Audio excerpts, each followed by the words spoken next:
प्रतापगढ़ नामक राज्य में राजा आदित्य देव राज करते थे। वे एक प्रतापी और सहृदय राजा थे। उनके 3 पुत्र थे, चंद्रदेव, सूर्यदेव और वासुदेव।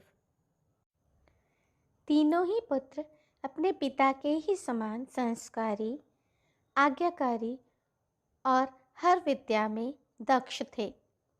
तीनों राजकुमार किशोर वय ही थे। एक दिन आदित्य देव अपने सैनिकों के साथ शिकार पर गए, परंतु 3 दिन के पश्चात जब वे वापस आए तो वे अकेले और भयभीत थे। वो किसी भी प्रश्न का जवाब नहीं दे रहे थे। वे बीमार पड़ गए। एक दिन उन्होंने अपनी मृत्यु को निकट देखा तो अपने पुत्रों को अपने पास बुलाया और बोले, कभी भी शिकार पर मत जाना, और यदि गए भी तो पश्चिम दिशा की ओर तो हरगिज ना जाना। तीनों पुत्रों ने और कुछ जानना चाहा, परंतु तब तक आदित्य देव का स्वर्गवास हो गया। समय बीतता गया, तीनों पुत्र युवा हो गए। एक दिन चंद्रदेव, जो सबसे बड़ा था, अपने भाइयों से कहा, अब तक तो हमने पिता की कही गई बातों का पालन किया, पर अब मैं जानना चाहता हूँ कि उस घटना एवं पिताजी की कही गई बातों का कारण क्या है। दोनों भाइयों ने कहा, सही कह रहे हो भैया, हमें पिताजी की असामयिक मृत्यु का कारण पता लगाना ही होगा। और तीनों भाइयों ने शिकार पर जाने का निश्चय किया और वो रवाना हुए। जंगल में पहुंचकर उन्होंने पश्चिम दिशा की ओर जाने का निश्चय किया। वो आगे बढ़ते गए, पर उन्हें कोई शिकार नहीं मिला। वो और भी आगे बढ़े, तभी उनको दूर एक महल दिखाई पड़ा। तीनों राजकुमार बहुत थक चुके थे। बड़े राजकुमार ने कहा, तुम दोनों आराम करो, मैं जाकर देखता हूँ कुछ भोजन की व्यवस्था हो जाए तो। और वह महल की ओर चला। महल के कुछ दूरी पर ही राजकुमार को एक बुढ़िया नजर आई।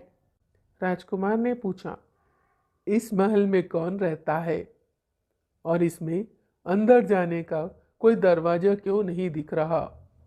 बुढ़िया बोली, जाकर उस बड़े घंटे को बजाओ और देखो। राजकुमार ने वही किया।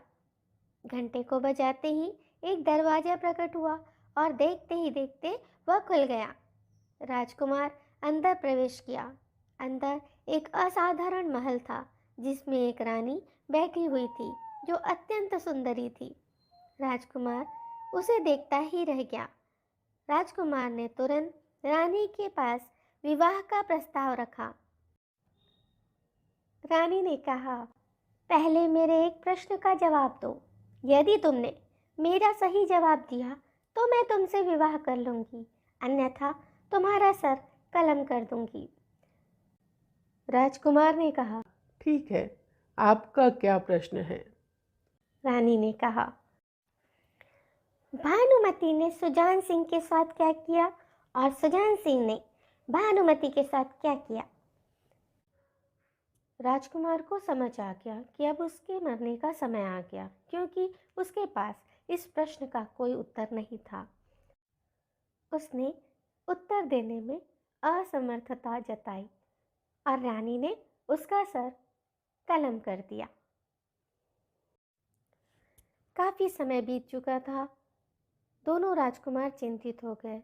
अब मझले राजकुमार ने कहा, भाई तुम यहीं रहो, मैं जाकर देखता हूँ। और वो महल की ओर रवाना हुआ। उसके साथ भी वही हुआ जो कि बड़े राजकुमार के साथ हुआ था, और उसकी भी मौत हो गई।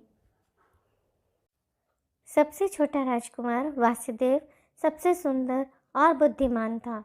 दोनों भाइयों का इंतजार करते करते वह थक गया था। अब उससे रहा नहीं गया और उसने महल जाने की ठानी।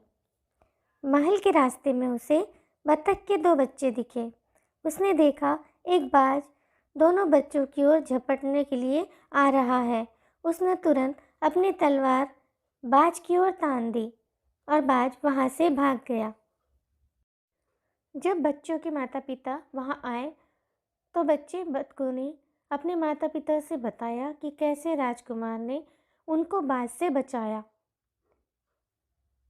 पिता बतख ने राजकुमार को धन्यवाद दिया और एक पंख तोड़ कर दिया और कहा, यदि कभी भी मुसीबत में पड़ो तो इसे जला देना। मुझे तुरंत पता चल जाएगा कि तुमने मुझे याद किया है और तुम मुसीबत में हो, और मैं आकर तुम्हारी रक्षा करूँगा। अब राजकुमार महल के पास पहुंचा। बुढ़िया को देखकर उसे सारा माजरा समझ में आ गया। उसने सोचा जरूर दाल में कुछ काला है। उसने बुढ़िया को कहा, बताओ मेरे भाई कहाँ गए? यदि तुमने सच नहीं बताया तो मैं तुम्हारा गला काट दूंगा। बुढ़िया डर कर उसे सब कुछ सच सच बताने को तैयार हो गई। उसने बताया कि किस तरीके से उसके भाई महल में गए और उनकी मौत हो गई। उसने उसे उस प्रश्न का उत्तर जानने का जरिया भी बताया। उसने कहा कि यदि प्रश्न का उत्तर जानना हो तो जाकर चित्तौड़गढ़ के राजा से पूछो। राजकुमार चित्तौड़गढ़ के महल में पहुंचा और वहां के राजा से पूछा, महाराज मुझे बताइए, भानुमति ने सुजान सिंह के साथ क्या किया और सुजान सिंह ने भानुमति के साथ क्या किया? राजा ने कहा, मैं ही हूँ सुजान सिंह और भानुमति मेरी पत्नी और इस देश की महारानी थी। एक दिन मुझे पता चला कि भानुमति मुझे बिना बताए ही काला जादू सीख रही थी। मैंने उसे ऐसी विद्या सीखने से मना किया तो वह नहीं मानी और इसलिए मैंने उसे देश निकाला दे दिया। कुछ वर्षों के बाद मुझे पता चला कि अब वह एक जादूगरनी है और किसी जंगल में अपने जादुई महल में रहती है तथा जो भी उस महल में प्रवेश करता है वह मारा जाता है। अब राजा ने राजकुमार से कहा, क्योंकि तुम मेरे और मेरी दुष्ट पत्नी के बारे में जान चुके हो, इसलिए अब तुम्हें मरना होगा। वासुदेव ने कहा, ठीक है, पर मुझे एक रात अपने महल की छत पर रहने दीजिए। मैं वहाँ से आपके पूरे देश को देखना चाहता हूँ। राजा ने अनुमति दे दी। वासुदेव महल के छत पर जाकर बतख के पंख को जला दिया। पंख के जलते ही बतख को पता चल गया कि राजकुमार ने उसे याद किया है और राजकुमार किसी मुसीबत में है। वह उड़कर महल में आया और राजकुमार को उड़ा ले गया।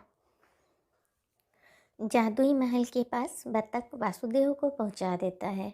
वासुदेव महल का घंटा बजाया और महल का दरवाज़ा खुल गया। वासुदेव अंदर पहुंचकर रानी को देखता है। रानी बोली, मेरे प्रश्न का सही जवाब दोगे तो मैं तुमसे विवाह कर लूँगी, अन्यथा तुम्हारा सर धड़ से अलग कर दूँगी। वासुदेव बोला, मुझे तुमसे विवाह की कोई इच्छा नहीं है। मैं शर्त में कुछ बदलाव चाहता हूँ। यदि मैं जवाब ना दे सका तो तुम मेरा सर काट देना, और यदि मैंने सही जवाब दे दिया तो मैं तुम्हारा सर काट दूंगा। मंजूर है, रानी बोली। अब मेरा प्रश्न सुनो। भानुमति ने सुजान सिंह के साथ क्या किया और सुजान सिंह ने भानुमति के साथ क्या किया? वासुदेव ने कहा, तुम ही भानुमति हो। तुमने सुजान सिंह को धोखा दिया और सुजान सिंह ने तुमको देश निकाला दिया। ये कहकर वो पूरा कहानी जो कि राजा ने उसे बताया था वहाँ पर कह देता है। अब मैंने तुम्हारे प्रश्न का उत्तर दे दिया है, इसलिए मरने को तैयार हो जाओ। और वासुदेव तलवार से जादूगर रानी का सर काट देता है। रानी के मरते ही महल और उसका तिलस्म और वो बुढ़िया सब कुछ गायब हो जाते हैं। वासुदेव के दोनों भाई भी पुनर्जीवित हो जाते हैं और इस तरह राजकुमारों को अपने पिता की बातों का अर्थ भी समझ में आ जाता है। इस कहानी से हमें ये शिक्षा मिलती है कि बुद्धिमानी और साहस के साथ यदि हम परिस्थितियों का सामना करें तो हम कठिन से कठिन परिस्थितियों से बाहर निकल सकते हैं। प्लीज लाइक करें, सब्सक्राइब करें एंड शेयर करें।